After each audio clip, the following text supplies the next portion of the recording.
문제는 뭐냐면 특약사항에 적혀져 있는 부분을 보셔야 돼요. 건물 처음에 신축했을 때 상황으로 다 바꿔놓고 나가야 되는 상황이 되는 거거든요.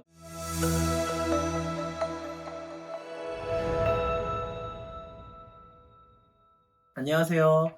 블랙시그스입니다. 저희가 이제 조금 실용적인 정보를 좀 전달해 드리려고 오늘은 맞아요. 그 처음에 사무실이나 그 영업 장소 고르실 때 전세 월세 계약 어떻게 하는지 좀 말씀드리려고 해요. 전문직을 살려서 또 네. 지식을 한번 맞습니다. 정보를 또 전달해 주시면 좋을 네. 것 같습니다. 이 사실 뭐 계약을 뭐 따져야 될 거를 막 생각하다 보면 끝도 없는데 맞아요. 그래서 일단은 제일 처음 계약하시는 분들이 많아서 그렇죠. 핵심적으로 봐야 되는 부분만 일단 말씀드릴 거예요.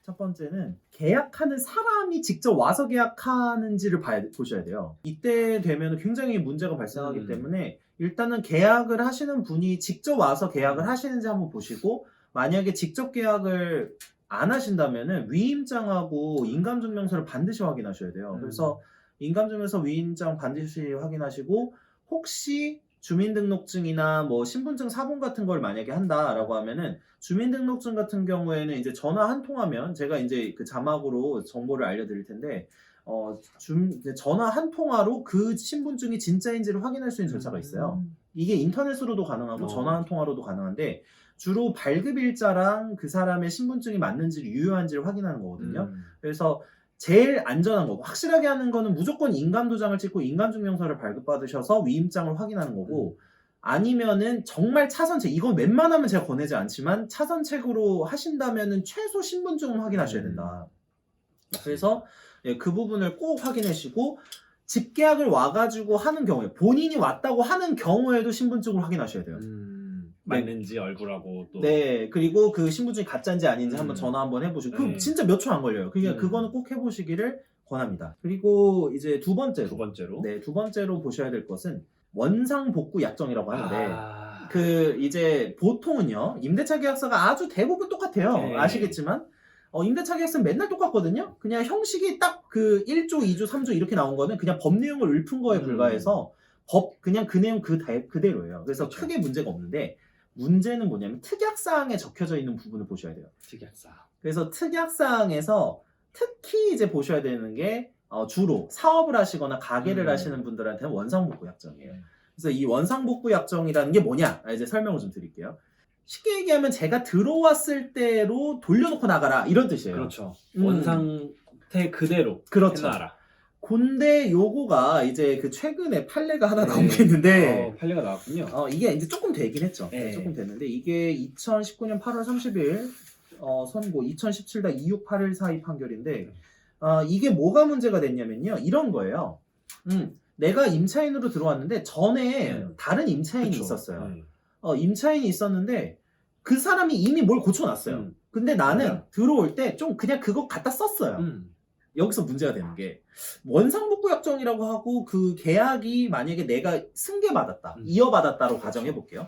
그러면 내가 들어왔을 때 기준으로 돌려놓으면 조금만 고치면 돼요. 나는 그대로 거의 갖다 썼으니까. 그쵸. 근데 만약에 전 사람의 원상복구 약정까지 내가 물려받은 거라면, 그렇죠.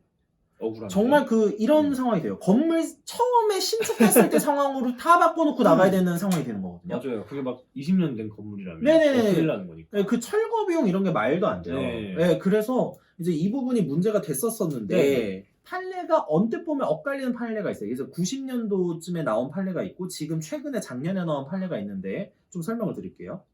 이 사건은 뭐냐면 커피점이었어요. 커피점. 그래서 커피점 영업에 필요한 시설 뭐 하잖아요. 공사 같은 거 하잖아요. 그러면 그 프랜차이즈, 원래 커피 전문점이었기 때문에 프랜차이즈가 운영을 하고 있었는데, 어떤 사람이 이전 임차인으로부터 그 영업을 양수받았어요.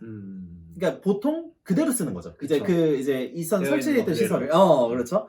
자, 저 이렇게 됐는데 종료를 했어요. 임대차 계약이 끝났어요. 끝났는데 이 사람이 이제 집주인이 뭐라고 하냐? 야, 여기 계약서에 원상복구 약정이 있는데 다 치워놓고 나가, 다 부셔놓고 나가, 이렇게 된 거예요.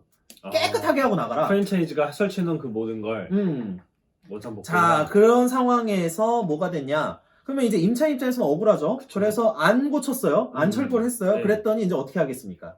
집주인이 대신 철거를 하고 비용을 철거한 비용을 청구하군요. 보증금에서 깝니다. 자, 이렇게 했을 때 그러면은 이제 소송이 뭐가 되겠어요? 이제 나는 받지 못한 보증금을 그쵸. 청구하는 소송. 임차인 음. 입장에서는 청구하는 소송이 되는 거고 네. 임대인 입장에서는 야 내가 이거 네가 원래 부셔야 될 거 대신 부셔가지고 그거 깐 거야 이렇게 얘기하는 거죠. 자 여기서의 핵심은 뭐냐? 판례가 지금 나뉘고 있다고 보이지만 실제로 나뉘는 판례는 아니에요. 이게 뭐냐면 계약서에 어떻게 약정이 구체적으로 돼 있는가에 따라 달라지는 거예요.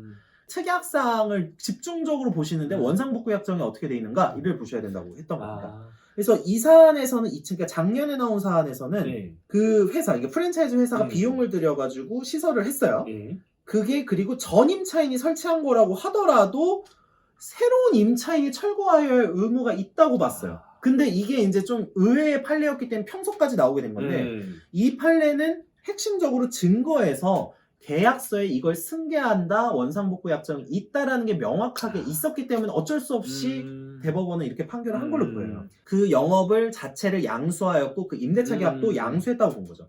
자, 이렇게 되면은 그 임대차 계약의 효력이 지금 새로운 임차인에게도 미치기 때문에 그때 예전에 전 임차인이 설치한 거라고 하더라도 원상복구 약정이 생기게 돼버리는 거예요. 그러면 제가 지금 이제 자영업자로서 그 계약서를 쓸 때 네네네. 단순하게 원상복구 뭐 그 의무가 있다라고 되어 있으면 이걸 말을 해야 되겠네요. 네네네. 원상복구의 기준이 뭐냐 이렇게 확실히 물어보시고 좀 만약에 써놓는다면 더 확실하고요. 그렇죠. 만약에 못하셨다라고 하면은 일반적으로 봤을 때 단순 원상복구 약정이 있다 정도만 있으면 보통 전 임차인이 해놓은 거는 안 철거하셔도 돼요.